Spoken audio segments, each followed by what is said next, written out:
Welcome to The Last Breakfast. Please enjoy the video. In this video, I will explain how to replace the CUE screen on a Cadillac ATS. First, ensure you have all the right tools, including plastic trim removal tools and a T15 torque screwdriver. Safety is paramount, so disconnect the negative battery terminal before you begin. Also, place a soft cloth over your console to protect it from any accidental scratches. This preparation ensures a smooth and damage-free replacement. Now, let's get to removing the old screen.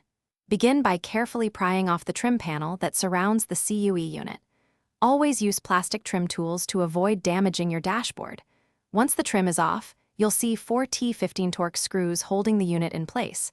Remove these. Then, gently pull the entire CUE unit forward and disconnect all the electrical connectors from its rear. Take your time with each connection. With the old unit out, it's time to install your new CUE screen. First, carefully connect all the electrical harnesses to the back of the new screen, making sure each connection is firm and secure. Then, gently slide the new CUE unit back into its opening in the dashboard, aligning it perfectly. Once aligned, reinstall the 4 T15 torque screws to firmly secure the new screen in place. Double-check everything before proceeding.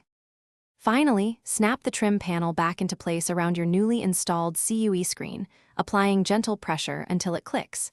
Reconnect the vehicle's negative battery terminal to restore power to your car. Turn on your vehicle and test the new screen thoroughly, checking all functions like touch response and navigation.